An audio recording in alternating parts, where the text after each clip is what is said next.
নমস্কার বন্ধুরা, Piyali lifestyle with village ফুডে সকলকে স্বাগত জানাচ্ছি। আজকে গাছ থেকে দেখো, গাছে অনেক ইঁচড় হয়েছে, তাই ভাবলাম একটা ইঁচড় রান্না করি।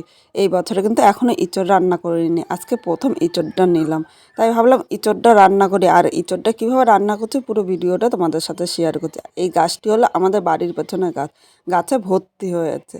এখানে ইঁচড়টা নিয়ে চলে এসেছি। এবার প্রথমে ইঁচড়টা কেটে এরকম জলের মধ্যে ভিজিয়ে রেখেছি, কারণ এরকম জলের মধ্যে ভিজিয়ে রাখলে তাহলে ইঁচড়ের কষটা কিন্তু বেরিয়ে যায়। এখানে আমার ইঁচড়গুলো সব কাটা হয়ে গিয়েছে। এবার ইঁচড়টা আমি ধুয়ে নিচ্ছি। এইভাবে ইঁচড়টা আমি ভালো করে ধুয়ে নিয়ে নিলাম। উনানের উপরে কড়াইটা বসিয়ে দিয়েছি আর জল দিয়ে দিলাম। প্রথমে আমি ইঁচড়টা সেদ্ধ করে নেব। আমি কড়াইতে এইভাবে কাঠের উনানে ইঁচড়টা সেদ্ধ করে নিচ্ছি। আপনারা যদি ইচ্ছে করেন তাহলে প্রেশার কুকারেও সেদ্ধ করে নিতে পারেন। প্রেশার কুকারে যদি ইঁচড় সেদ্ধ করেন তাহলে তাড়াতাড়ি হবে, 3টে সিটি দিয়ে রেখে দেবেন। এখানে 1 চামচ লবণ দিয়ে দিলাম। লবণটা দেওয়াতে ইঁচড়টা তাড়াতাড়ি সেদ্ধ হয়ে যাবে। আর 1 চামচ হলুদ দিয়ে দিলাম। হলুদটা দেওয়াতে ইঁচড়টা যখন রান্না করবো তখন কিন্তু কালো হবে না। এবার আমি ঢাকা দিয়ে এটা সেদ্ধ করে নিচ্ছি ভালো করে। এঁচড়টা সেদ্ধ হতে আমি চিংড়ি মাছটা বেছে নিচ্ছি। এই জায়গায় মাঝারি সাইজের চিংড়ি মাছ নিয়েছি। ইচ্ছে করলে এর থেকে একটু ছোটও নিতে পারেন। আমি এই সাইজের চিংড়ি মাছ নিয়েছি। প্রথমে আমি চিংড়ি মাছটা বেছে নিচ্ছি। আর চিংড়ি মাছটা বাছার একটা পদ্ধতি আমি আপনাদের দেখিয়ে দিচ্ছি। এইভাবে একটা কাঁটা চামচ নেবেন।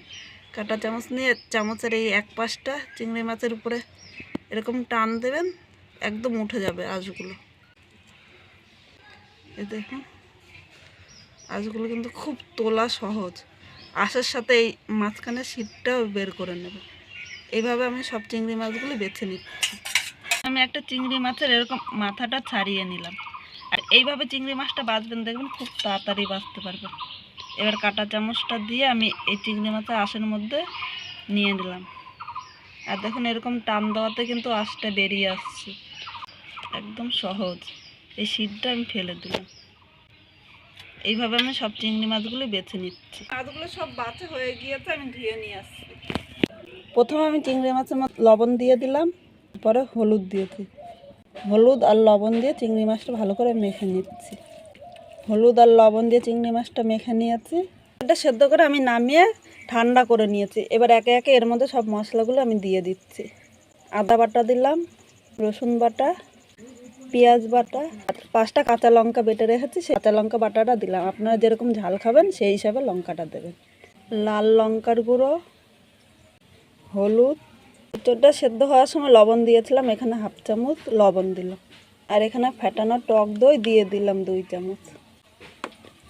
এর মধ্যে 2 চামচ সরষের তেল দিয়ে দিলাম। এবার সব কিছু একসাথে আমি মেখে নিচ্ছি। ইঁচড়টা সব কিছুর সাথে মেখে নিয়েছি। আর আপনারা ইচ্ছা করলে কড়াইতেও মশলাটা কষিয়ে দিতে পারেন। আর এদিকে একটা কড়াই বসিয়ে দিয়েছি, কড়াইটা ভালো করে গরম করে নিয়েছি। এর মধ্যে সরষের তেল দিয়ে দিলাম। আর এই রান্নাটা আমি সরষের তেল দিয়েই করব। তেলটা ভালো করে গরম করে নিয়েছি। এবার এর মধ্যে আমি চিংড়ি মাছগুলো ভেজে নিচ্ছি। মাছটা আমি নেড়ে চেড়ে 2-3 মিনিট ভেজে নেব। বেশি লাল করে ভাজবো না, আর বেশি কড়া করে ভাজলে কিন্তু চিংড়ি মাছটা খেতে ভালো লাগবে না।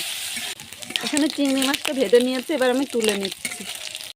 মাছটা ভেজে তুলে নিয়েছি। এবার আলুগুলো আমি ভেজে নিচ্ছি। মধ্যে আমি 1 চামচ লবণ দিয়ে দিলাম, আর লবণটা স্বাদ অনুযায়ী দেবে।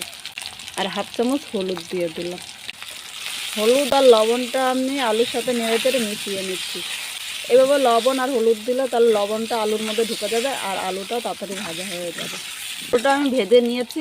একটু শুকনো লঙ্কা, 2টো তেজপাতা ছিঁড়ে দিয়েছি, আর 1 চামচ জিরা সম্বার দিলাম। 2-3 সেকেন্ড আমি ভেজে নিচ্ছি। 2-3 সেকেন্ড আমি ভেজে নিয়েছি। এবার এর মধ্যে মেখে রাখা ইঁচড়টা আমি দিয়ে দিলাম। এবার সব কিছু নেড়ে চেড়ে একসাথে মিশিয়ে নিচ্ছি। এটা নেড়ে চেড়ে আলুর সাথে মিশিয়ে নিয়েছি। এবার যে পাত্রের মধ্যে ইঁচড়টা মেখে নিয়েছিলাম সেই পাত্রটার মধ্যে একটু মশলা লেগেছিলো, ধুয়ে জল দিয়ে দিলাম। ইঁচড়টা আমি ভালো করে কষিয়ে নিচ্ছি। 5-7 মিনিট আমি ইঁচড়টা ভালো করে কষিয়ে নিয়েছি মশলার সাথে। এবার এর মধ্যে আমি গরম জল করে রেখেছিলাম, গরম জলটা দিয়ে দিলাম। আর আপনারা সবসময় চেষ্টা করবেন এর মধ্যে একটু গরম জল দিতে। ঠান্ডা জল দিলে কিন্তু তাহলে ইঁচড়টা খেতে ভালো লাগবে না। এবার আমি জলের সাথে সব কিছু মিশিয়ে নিচ্ছি নেড়ে চেড়ে। এবার কিছুক্ষণ ফুটিয়ে নিচ্ছি ইঁচড়টা। ঝোলটা কিছুক্ষণ ফুটিয়ে নিয়েছি। এবার এর মধ্যে আমি ভেজে রাখা চিংড়ি মাছটা দিয়ে দিলাম। এবার চিংড়ি মাছটা ইঁচড়ের সাথে আমি নেড়ে চেড়ে মিশিয়ে নিচ্ছি। এবার ঝোলটা আবারও কিছুক্ষণ আমি ফুটিয়ে নিচ্ছি। অনেকে তো অনেক রকমভাবে করে, আর আমি এই ইঁচড় চিংড়িটা যেইভাবে করছি এইভাবে যদি আপনারাও করেন তাহলে খেয়ে কীরকম লাগলো আমাকে কমেন্টের মাধ্যমে জানাতে ভুলবেন না। আর আমার এই রেসিপিটা ভালো লাগলে একটা লাইক, শেয়ার ও কমেন্ট করবেন, এবং নতুন কোনো বন্ধু থাকলে চ্যানেলটি সাবস্ক্রাইব করে দেবেন, যাতে নতুন নতুন ভিডিও আপলোড করলে সবার আগে নোটিফিকেশান আপনার কাছে পৌঁছিয়ে যায়। এটা 5 মিনিট ফুটিয়ে নিয়েছে, এখানে ইঁচড়টা হয়ে গিয়েছে। আর গরম মশলা বেটে রেখেছিলাম, এখানে আমি গরম মশলা দিয়েছি। আমি এখানে বাটা গরম মশলা দিয়েছি, আর আপনারা ইচ্ছা করলে গুঁড়ো গরম মশলাও দিতে পারেন। এবার গরম মশলাটা ইঁচড়ের সাথে নেড়ে চেড়ে আমি মিশিয়ে নিচ্ছি 2-3 মিনিট। এবার ইঁচড়টা আবারও রান্না করে নিচ্ছি। মশলাটা দেওয়ার পর 2-3 মিনিট পরে এসেছি। এবার ইঁচড়টা দেখুন দেখতে যেরকম লোভনীয় হয়েছে, খেতেও কিন্তু খুব ভালো হবে। ইঁচড়টা নামিয়ে নিয়েছি।